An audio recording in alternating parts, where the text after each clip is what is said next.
Assalamu alaikum wa rahmatullahi wa barakatuh. We have Ahmed Ismail and his daughter Taheera here with us today, and our topic for today is raising resilient children. Now, we all know that parenting takes a lot of practice, and we all make mistakes at times. Personally, I'd like to own up to my mistakes when I make a mistake with my children. That way they know that children can be accountable as well as parents, inshallah. I also know that resilient children have a very high chance of becoming resilient adults. So that's enough about me. I'm going to go over to Ahmed Ismail. And the first question is, who are you and what is your background story? And the same question can go over to Taheera as well, inshallah. Assalamu alaikum wa rahmatullahi wa barakatuh to Zamzam, and also to Taheera and all the viewers around the world, whoever's watching this.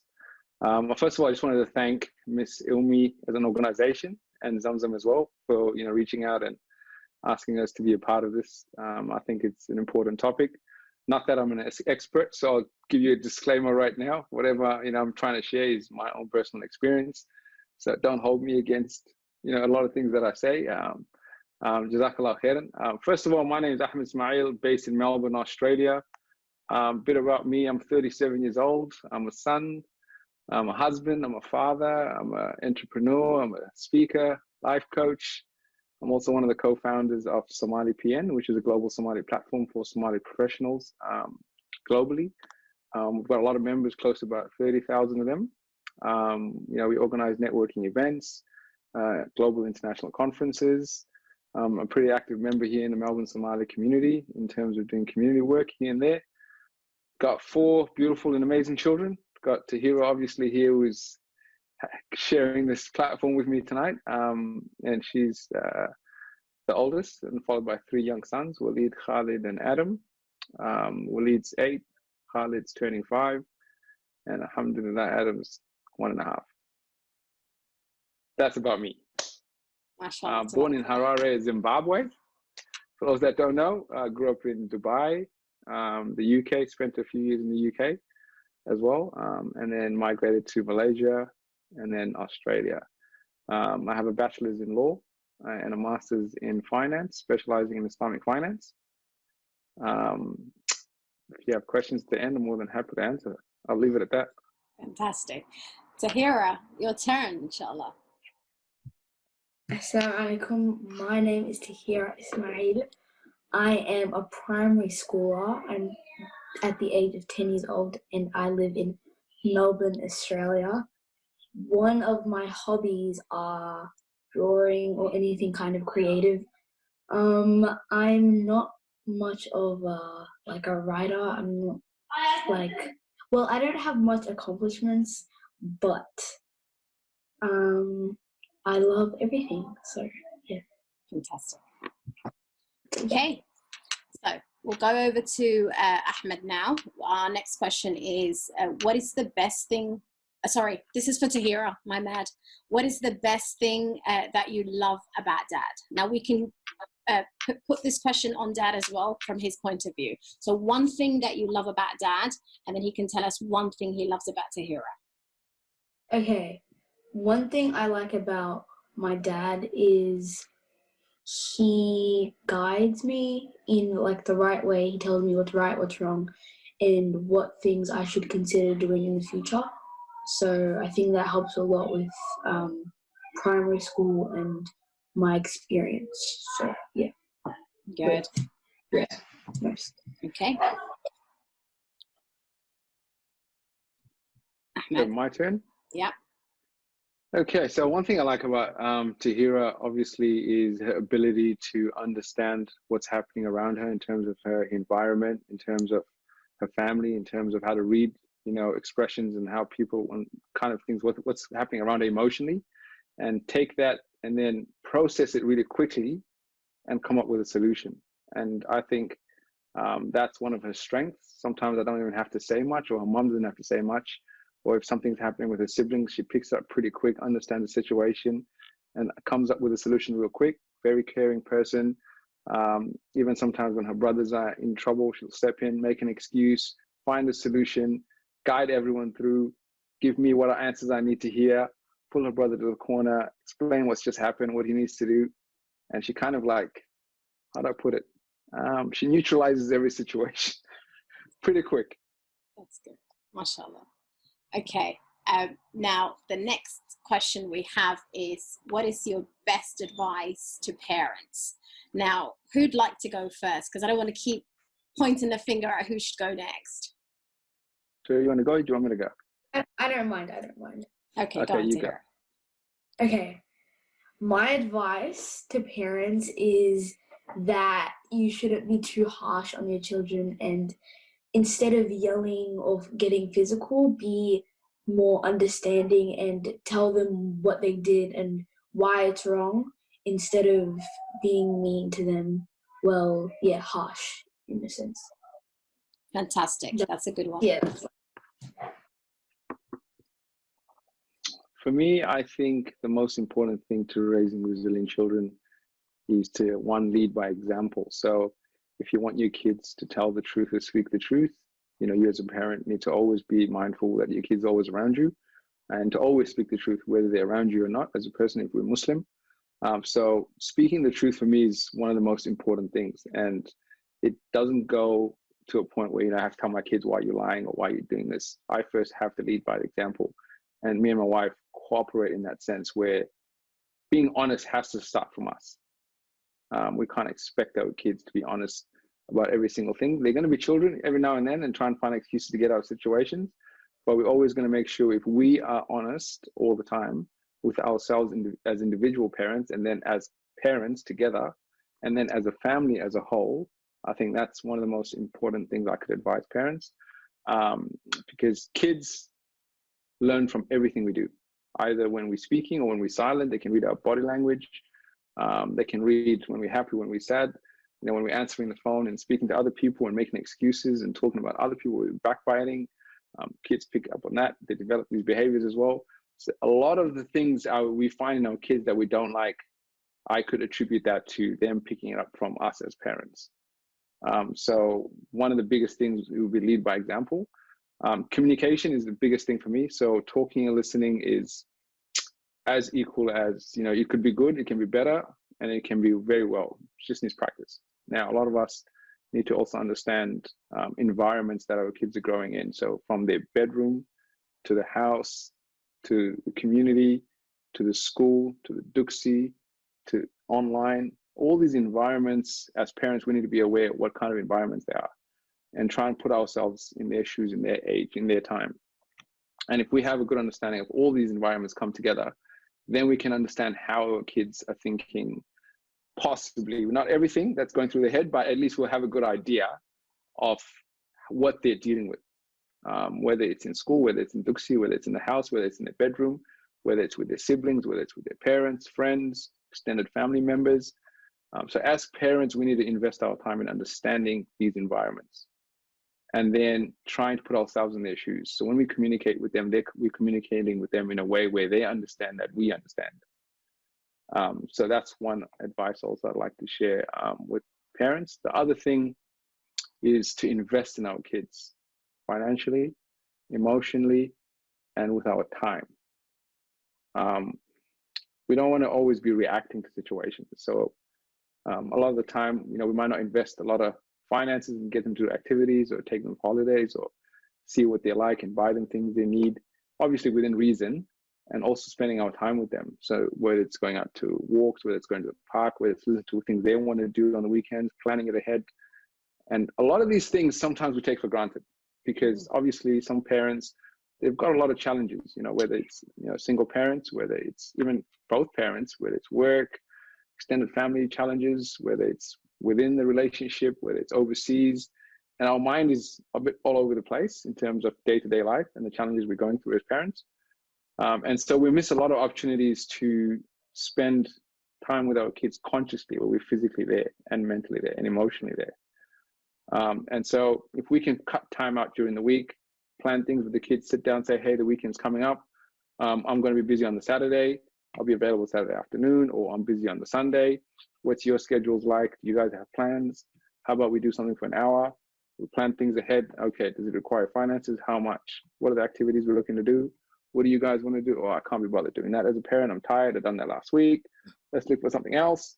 Negotiate, talk to your kids. And just that process that you go with them to plan things, they really take that as you really investing time in them. You're listening to them. You're actually interested in doing things with them. And that way you build a good relationship with your kids. So investing time, investing resources, finances, communicating with them, understanding the environments, bringing all this together helps build a good relationships, help build great communication with your kids. And obviously you've got a plan when you're doing all of this. You're not just doing this for the sake of doing it. So, you know, you as the parent, when you are practicing your religion as well, and you're leading by example, half the time you don't have to force your kids to pray. You don't have to force your kids not to speak in a certain language or say certain words or behave in a certain way. If you do that, they learn and pick it up. And then they come to a point where your communication is great. And when challenges do occur or come up, then you can actually have that relationship, sit down and talk about things and go through issues together and find, there's a lot of advice I could give, but I'll just stop there. I could mumble all day. No, that's a very well-rounded advice, mashallah, jazakallah khair. Okay, so this question again, oh, well done for giving me a clap there, Taheera. Okay, so here's another question, and once again, you can volunteer who would like to go first. If you could either be a parent or a child again, what would you do differently? So since Abba spoke for a little bit longer, maybe I'm going to let Taheera go first. How about that, Taheera? If you could be a child again, what would you do differently?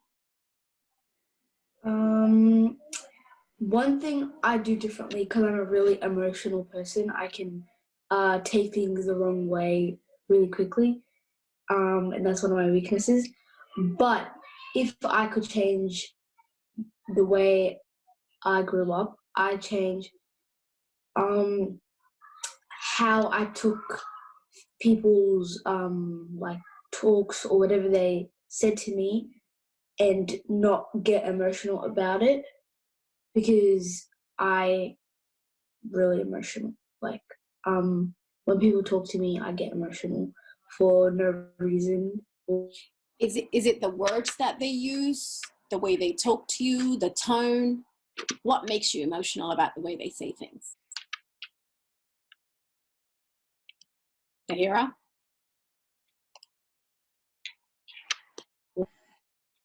Hey, Taheera. Wait. So Sorry. that's okay. I was saying, which part makes you emotional? Is it the tone or the words that they use? The tone, the words, everything, basically. Okay. Well done, but for mostly yeah. Fantastic. How about you, Dad? What would you do differently as a parent? One thing I do really differently that I learned over the last couple of years is spending time with my kids. So early on with Taheera and Waleed, I was a lot more busy with businesses that I was running, community, SomaliPN. I'd say 80% of the time I was outside the house. And I was focused on building something that, you know, we could live off in the future. And I was thinking about them. And I put a lot of priority in trying to get things done outside the house. And, you know, I left a lot of the responsibilities to my wife. And obviously I thought I was doing the right thing. I thought I was, you know, building a future. I knew what I was doing was for them. Obviously I communicated a lot of the stuff that I was doing with my wife. We were on board together, but spending time, I was outside the house most of it, at least 85% of the time, for at least a good 4 or 5 years, working late hours, 13, 14 hours and stuff. And then when I had Khalid and Adam, alhamdulillah, you know, the business is settled by then, and I could spend more time with them. And I realized that I built a really strong relationship with Khalid and Adam in such a short time just by spending time with them. And then I realized, you know, I didn't have that same relationship that I have with Khalid and Adam. I didn't have with Waleed and Taheera. So then I started spending a lot more time now with Waleed and Taheera. And then the relationship, obviously I was missing for a couple of years. Even though we lived in the same house and whatnot, I wasn't mentally and physically in the house. My body was here, but my mind would be literally somewhere else. And so I started to be present mentally and physically with them all the time. started listening to them. Each time they called out to me, I'd stop whatever I'm doing. And that changed everything for me. And my advice to parents, specifically dads, is if I could be a dad again and start this whole process all over again, is to really spend time with your kids. Just time. That's all I would change. Time, nothing else. They don't need your money. They don't need a big house. They don't need a luxury car. They don't need 5-star holidays. They don't need, style clothes, Versace shoes, and all that stuff. Mm. They just need you to be physically there and present. Literally, that's all they need. Everything else works out. That's just my advice. MashaAllah, that's fantastic. I watch your bike rides actually regularly. You, Taheera, and Waleed. So I'm a huge fan. And one day I will build the courage to do the same with my children. But well done. Inshallah, inshallah, all of us. Okay, so our next question is for Taheera. We'll go with her first. Does dad allow you to make mistakes? And then we'll pass that same question on to dad as well. Yes, he does. He does let us make mistakes, and he tells us what we did and what we did wrong and why it wasn't wrong. So we would know that we did it wrong. We did what we did was wrong, and we shouldn't be doing what we did. Mm-hmm. And he does tell us at times, sometimes he gets like a little off the, like gets a bit angry, but that's that's like very rare. Yeah. Very rare. Yeah. Thank you. And you, Ahmed? So with my kids, I've got this understanding that I tell them, for me, behavior is everything. So, our Prophet ﷺ, was sent to perfect good character. And so, and also as a mercy to mankind. So these are the two things I always remind my kids. I say to them, the most important for me is behavior. If behavior is something you can understand and come back to and understand where it went wrong, I said everything you can fix. So whenever something goes wrong, I'm like, so can you tell me about your behavior? How can you rate your behavior? What do you think, you could have done in a better way? And we've got this thing with their mother where instead of them saying, I'm sorry, I've done something wrong, they would say, okay, Abba, I'm going to do better. And so just trying to perfect that behavior in terms of them being aware of their behavior and what they did wrong and how they could have handled themselves better. Whatever the situation is, there's always room for improvement. And I tell them a lot. Sometimes they come down and sit me down and say, Abba, we need to talk to you. We think this is what you're doing wrong. And I get told, I get pulled to the side. My behavior is on check as well. So I admit to it. And I reply to them, I'm like, Taheera, Waleed, thank you for pulling me up. I can do better as well. And that's the intention. So both of us having the intention to always do better. I think if parents were only consistent, let's say on one thing, they would just focus on behavior and just, focus on one thing all the time, and whatever the kids go through, we'll go through and then bring them back to that behavior. And once they get better at it, then we can move on to teaching them other things. And then as you build on, and then you've got a foundation and you can see their character building, you can see their resilience building, you can see their problem solving skills building. Because that behavior is solid and they understand where they come from, what the values are in their household, what they're made of, what their character is as a Muslim, and all of that becomes clear. And then you can build on and add anything else. So with my kids, 3 things. I tell them, listen, if you guys make a mistake, we'll keep it simple. If you admit to it and you come to dad and say, Dad, listen, I've done this, there's no punishment, 0 punishment. There's no consequences. Second, if you done something wrong and you don't tell me and I find out and confront you, but then you admit to it, I said, there's 50% consequence. I said, if you do something wrong and I find out and you don't come tell me and then I confront you and you don't admit to it and then I prove it, I said, there's 100% consequence. So I said, there's 3 different stages to how you guys want me to have this relationship with you in terms of when you do make mistakes. And I said, the consequences, you guys tell me. How do you want me to enforce the consequences, what they are? So you come up with your own punishment. I'm just going to enforce it. So you so punish is that yourself. At the 3rd stage when you the confront 3rd stage. The 3rd stage, they decide. The second and third. So they decide the consequences all the time. So at the 2nd stage is when I confront them, but then they admit to it. Okay. So it's a 50% consequence. So consequences, I'll be like, so how do you want me to punish you? What is the punishment going to be? they have to think about what the punishment is going to be. I'm not going to tell them what the punishment is. They need to come up with their own adequate punishment of what they think they deserve. So I get them to think. I just enforce it. So at the end of the day, you can't blame me for anything. You made the mistake, you punished yourself, and you enforce it. My relationship with you is always going to be good. Yeah. So they don't have to say, you know, dad done this to me or dad done that to me. Dad didn't do anything. Dad is just there to make sure, you know, if you jump off the rail tracks, I'll put you back on the rail tracks. So we've got that understanding, and that works pretty well. So if they do something wrong, no matter how bad it is, no matter what it is, if you come to me and say, Dad or Hoya, I've done this wrong, this is exactly what happened, I'm responsible, I'll do better, inshallah, it won't happen again, there is no consequence. I'm not even going to ask you how you got there. Case closed, we move on. That's amazing. Oh my God. I'm going to take up on that on you and try that at home and see how it works. It works well. No one gets in trouble. Everyone's just honest. Because you feel guilty when you decide how they should be punished at the end, even though you know it was the right punishment that you've, you know, assigned. Yeah. But then you feel guilty towards the end of that. So I think I'm going to try this.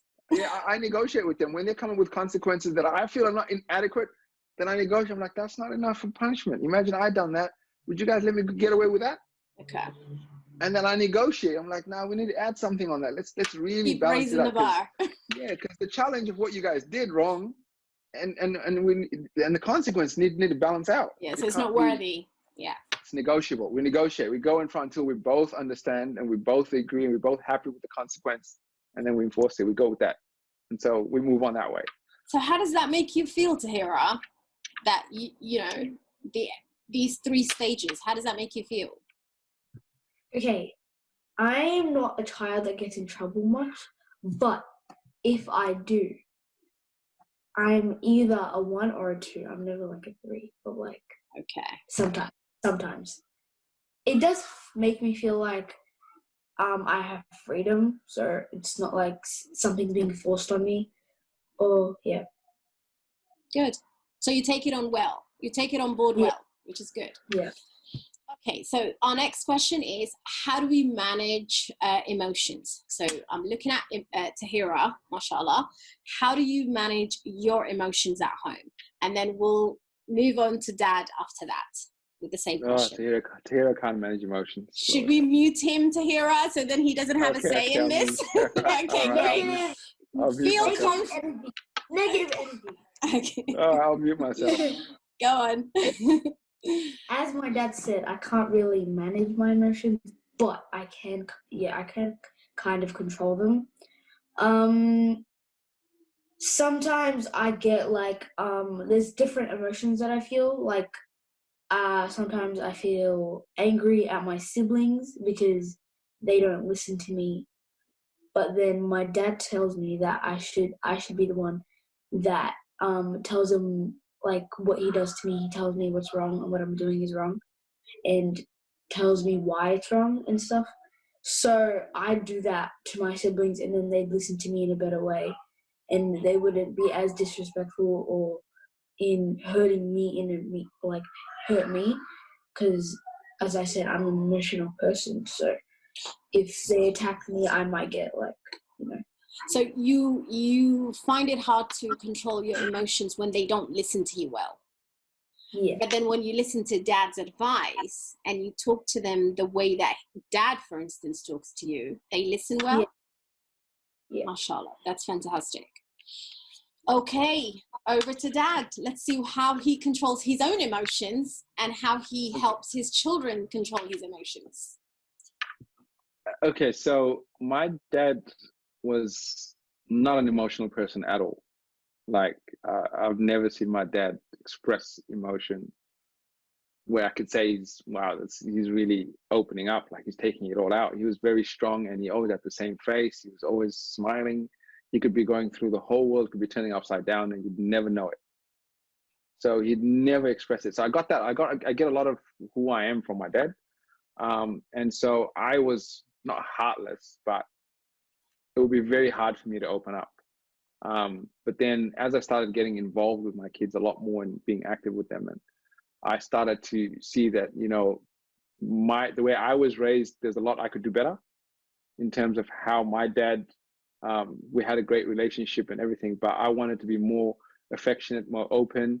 I wanted to be a bit emotional, tell them what I'm going through, because there's a lot happening. You know, when you live in the West as a parent, you could be dealing with a lot. And yes, you can put that strong face or protect everything from yourself, but then your kids develop that and you don't really know what they're going through. So I had to find a balance where, you know, I could share things that I'm going through the day in a way that they understand, not just dumping everything on them, but showing them it's okay that, you know, as a dad, as the man of the house, or whatever however you look at me, whether I'm the role model or not, I'm also a human being. And so there's a lot that goes through my mind, good and bad. And sometimes, you know, I could be at my lowest point and it's okay. And I can pick myself up. So I share that with them in a way that they understand. And so I started to be a bit open with my emotions, whether it's with my wife, the kids. So I try to do something different towards what my dad did when he raised us.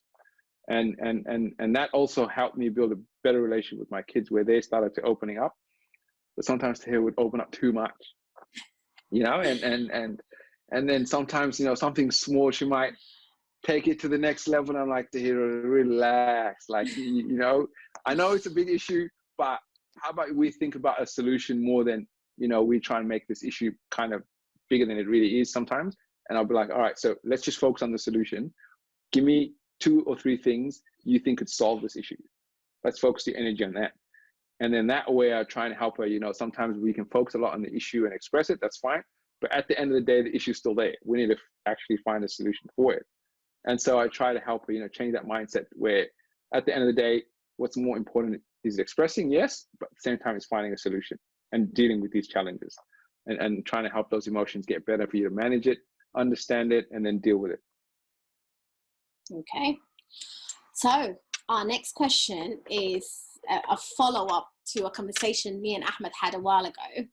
And it's about how, are you a why or are you a how type of questions, Dad?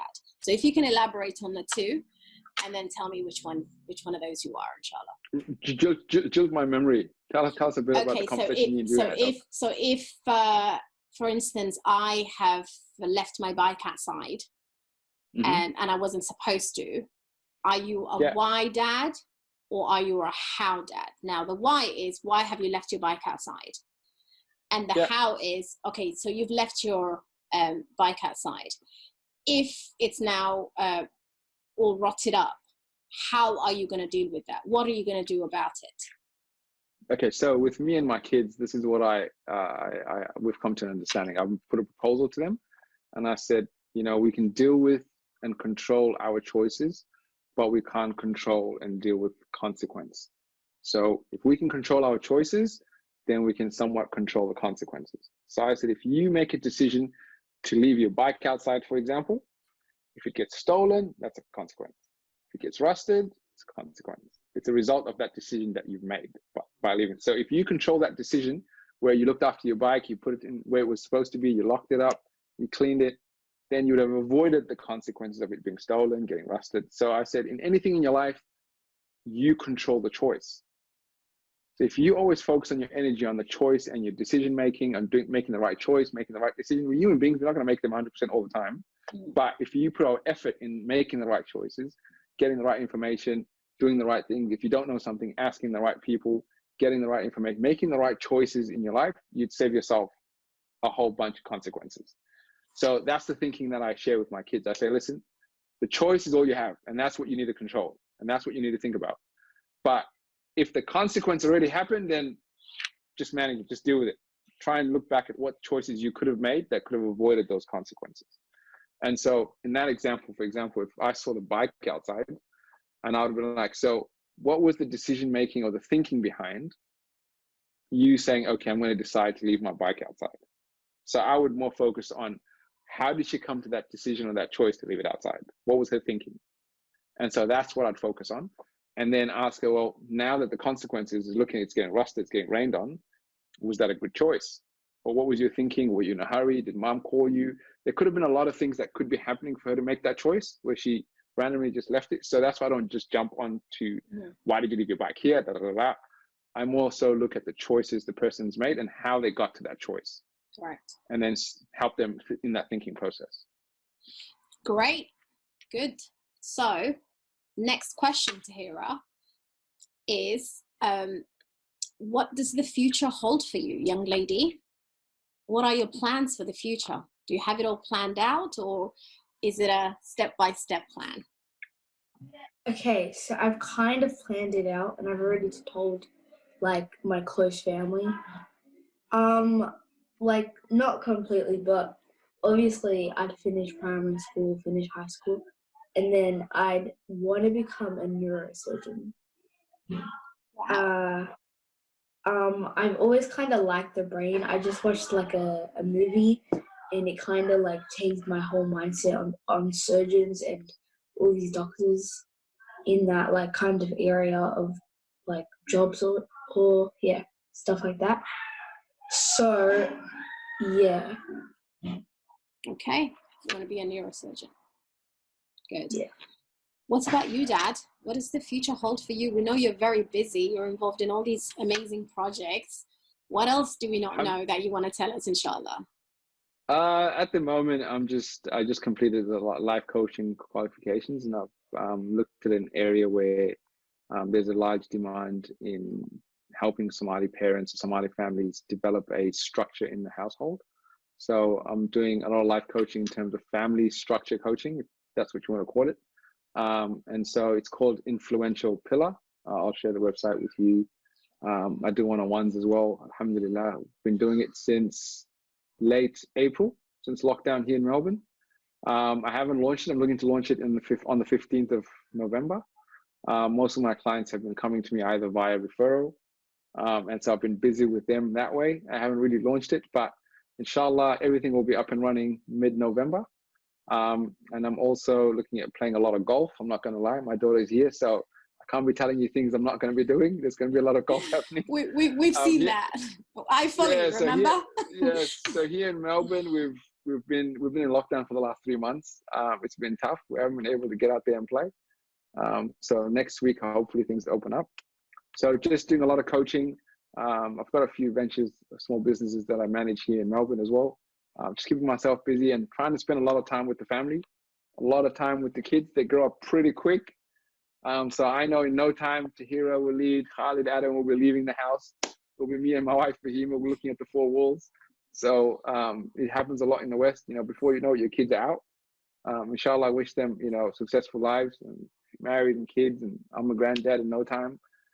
So just encouraging them, supporting them, being there for them, understanding that, you know, things move pretty quick, and just being a parent that is there. And I think one last advice I could share that I'm doing at the moment and I'm learning a lot from is we are already in our kids' lives, but we need to be actively a part of their lives.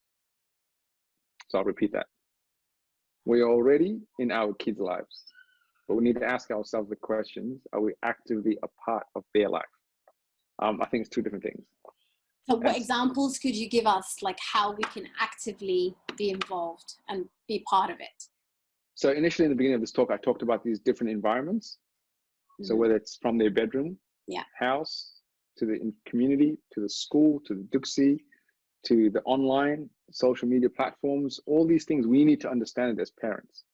We need to get involved in it. We need to research, we need to read, we need to watch videos, we need to educate ourselves with all these different environments and how they operate. And then once we get a lot of information, then we'll be interested in how our kids look at these and how they deal with issues that surround these different environments, whether it's at school, whether it's bullying, whether it's friends, whether it's, you know, having a sleepover at a friend's house. What does that mean? Or there's a lot of things kids want to do, but then they don't know how to approach it with their parents. But once they understand, their parents understand it, then they can approach their parents and we can talk about it. So it creates a good environment in the household. And so then activities. So what do they want to do? Whether it's swimming, karate, you know, MMA, whether it's cycling, whether it's playing basketball, whether it's just walking in the park, whether it's activities that kids want to do. You have to understand what they want and try and find time to spend time with them, take them out, invest in them. If you look at these other families, for example, if we take some lessons from, let's say, if you go to the shopping center and these young 5-year-olds want something, you'll see the mom literally go on her knees, address the kid by his name respectfully, and then ask him what he wanted. And then if he, you know, wanted something that she disagreed with, she'd politely explain to him why it's not good for him, why it's not the right time for him. And this is what I mean by actively being a part of your life, because the mom understands the psychology and the thinking behind this kid.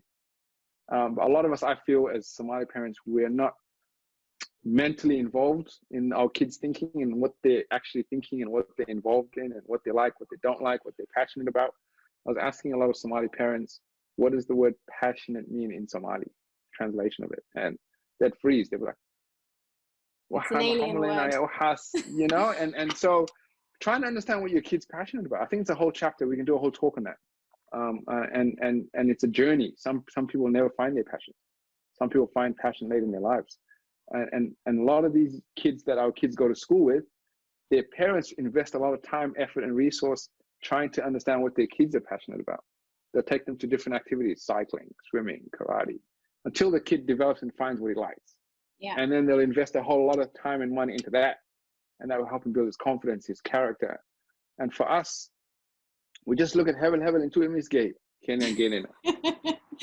What's that one doing? Oh, it's doing karate? Okay, our kids are doing karate. What's this? So there's no real plan. Yeah. We're not doing it for our kids. We're doing it because other people are doing it. Yeah. And we're just following the wave. And so we need to first understand, let's put our kids through a lot of activities. Let's see what they develop in, what they like, what they don't like. Let's interview them. Let's see what they understand, how they're thinking, what motivates them, what doesn't motivate them, why it does, why it doesn't. And as we learn, then we'll start to find what they're passionate about and start investing in that in the right time. And things will work out, inshallah, with the help of Allah. Inshallah, with the help of Allah, you're right. So Taheera, what advice would you give to kids your age and younger? And in how they should confidently communicate with their parents, just like the way you do with your father here? Okay. The advice I'd give kids my age and younger is don't be afraid to approach your parents. At the end of the day, they're your parents and you have to tell them eventually. You can't hide from them forever.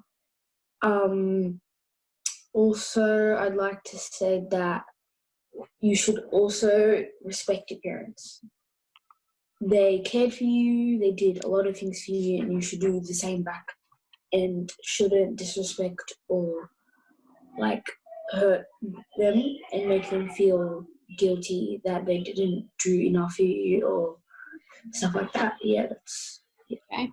Thank you. So I think that about sums up everything. But do you guys have any questions for me? Okay, so let Taheera go. We were giving Taheera the first go. Good idea. Good idea. We'll keep going with that. We'll keep going with that. Yeah. We'll keep going with that way. Girl power. Let's go, Taheera. Okay. Question. What questions do I have for you? Easy ones, I hope. Okay. What way do you deal with your children? Like if they mess up or make mistakes? Oh boy. Okay. So no, that I said easy, but it's okay. This will do. Okay, so before I had I didn't realize that I yell a lot and I shout a lot. So my husband, may Allah bless him, has told me in many ways and different ways that he could tell me that, you know, what I'm doing is hurting them and it's not good for their future, and it will also instill a fear in them, so they would not have the courage to tell me what they wanted to tell me, and they'll most likely find someone out there to share their secrets with them. So that conversation that I had till today, I remember it like I've had it yesterday. So I am trying. I'm not completely, I would say, cured from yelling, but I'm a work in progress. I'm getting there, and I do have a chat with them on a regular basis to find out how I'm doing, and I allow them to comfortably give me their feedback of me being their mom. So I hope I'm doing the right job. Inshallah, I'll find out in about 10 years' time. My mom also. So I'll share the tip. You'll try and do better. I'll try and do better. Yeah. My mom also has the same problem. Oh, really? Sorry for exposing you, but Okay.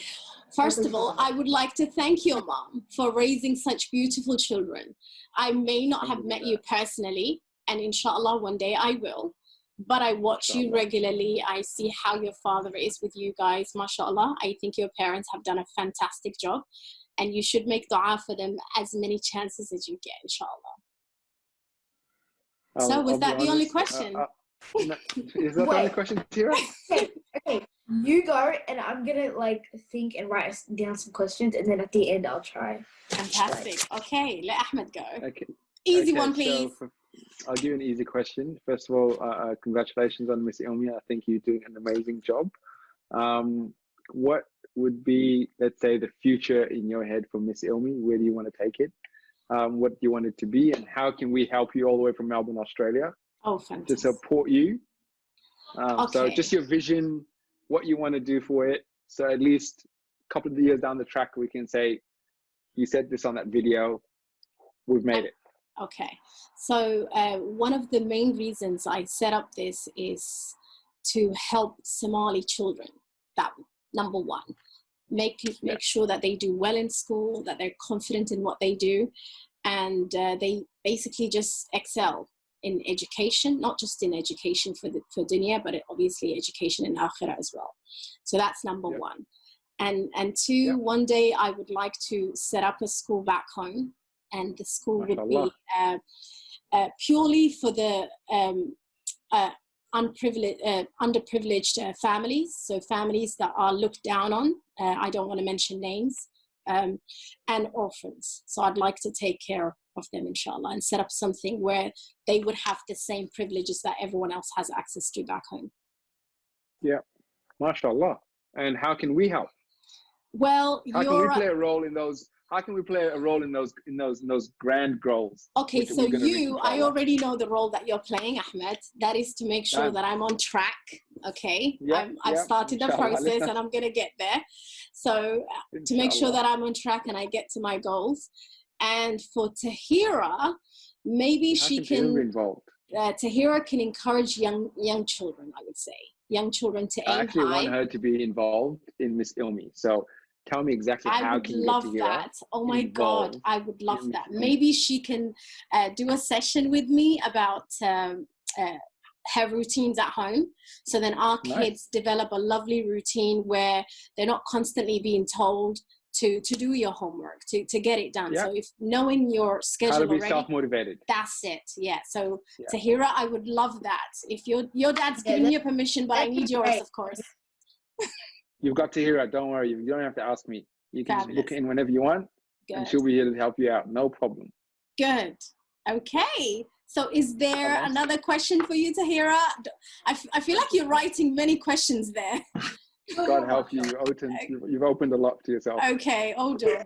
Oh dear. Okay. Go on. My first question is, was there anything your parents did that you'd never do to your children?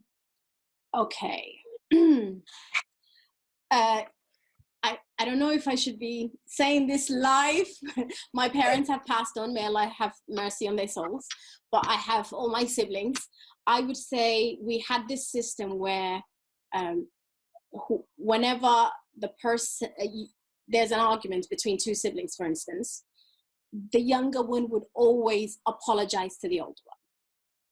I think the thing that I would do differently, and I do differently right now in my household, is the apology goes both ways, and it shouldn't just be subjected to the younger one to constantly apologize to the older one. So apology has to go both ways, and respect has to go both ways. I like that. Okay. Another question to you. I think you got another one. Keep them coming, because I feel a confidence now. I'm building my confidence. This is a question that most parents don't want to answer, and they tell their children that they don't know, and they love all the children. But who's your favorite child?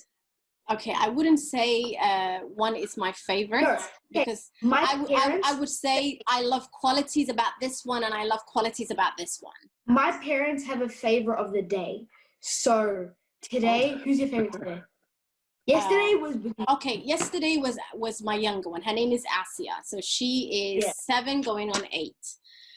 She makes sure that the first thing she does when she wakes up is comes and says, Sabah al khair or Sabah wanaksan hoyo or something like that, or good morning hoyo, and she'll just give me a kiss on the cheek. Okay. Now today it was my eldest one, Amara. She's 9, going on 10 next month. Yeah.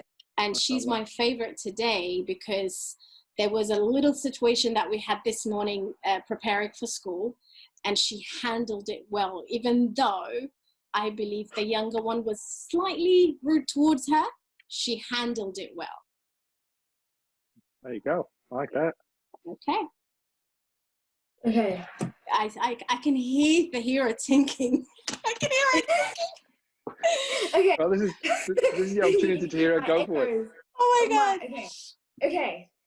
Was this early in your parenthood? Was there anything like you wanted to do but you didn't, and why?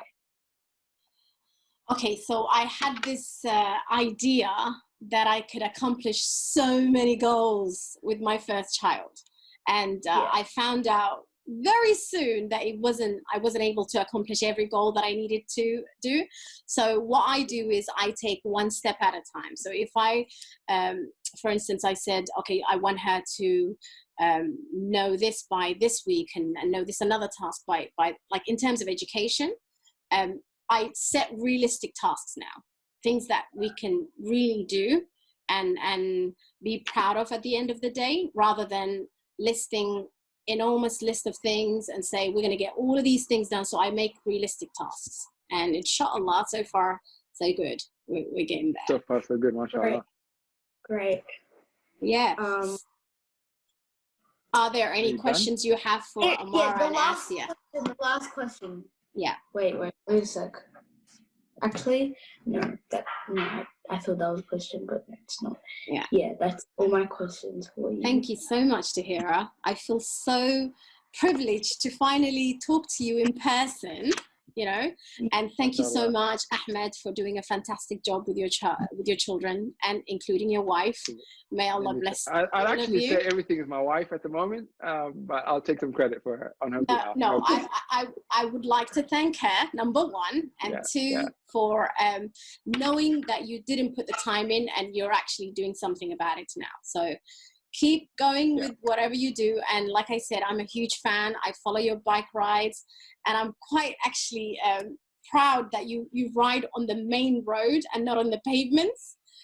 So this is the deal I had with my kids. So I was cycling initially. I'd cycle a lot, and then they were like, "Oh, Dad, we want to cycle with you." And I'm like, "All right, we'll go get some bikes." And so I had to get into a deal with them. I said, "Listen, I'm happy to buy you guys whatever bike you want, but how much I pay for it is how many kilometers you guys are going to have to ride." Oh boy. So that was the deal. So I was trying to negotiate with the guy to make it a lower price. so that you wouldn't have to ride as much. Yeah. So I said, listen, I'm happy to pay, but I'm going to make sure you guys make use of these bikes. So let's just say I paid X amount of dollars, which was not in their favor, because I paid a fair bit. So now our goal is to get to that amount of what I paid for it. So we've almost finished the quarter. We're quarter on our target. And so every time I go out, whatever they're doing, whether they're on the iPad, whether they're resting, whether they're watching a show, whether they're doing this or that, they have to stop it, get on the bikes, we need to ride. And so after a while, they were scared to ride on the roads, on the pavement, you know, through small bushes, and it built their confidence over time. And the riding became fun.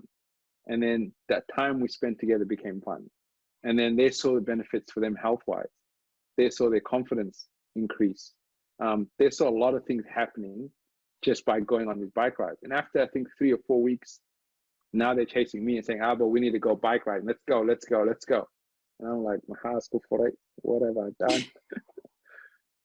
So it's working well. The agreement is still in play. No one's broken the contract, and we're en route to the target, inshallah.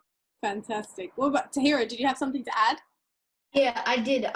Most of this generation, there's a lot of technology around, and I just want to say, do not take your family for granted. Spend as much time and love them as much as you can. So thank you. That's lovely. That's lovely. Jazakallah. So thank you everyone once again for doing this. I had such an amazing time. It was lovely. And Yeah. thank Pleasure you. to have you. Thank you for giving us the Thank you, opportunity. And you can have Taheera next time. Oh, so Taheera she's is all yours. officially mine now. That's it. You're part of this family. All right? Okay. Thank you so much. Thank you, Assalamu guys. alaikum. Waalaikum salam.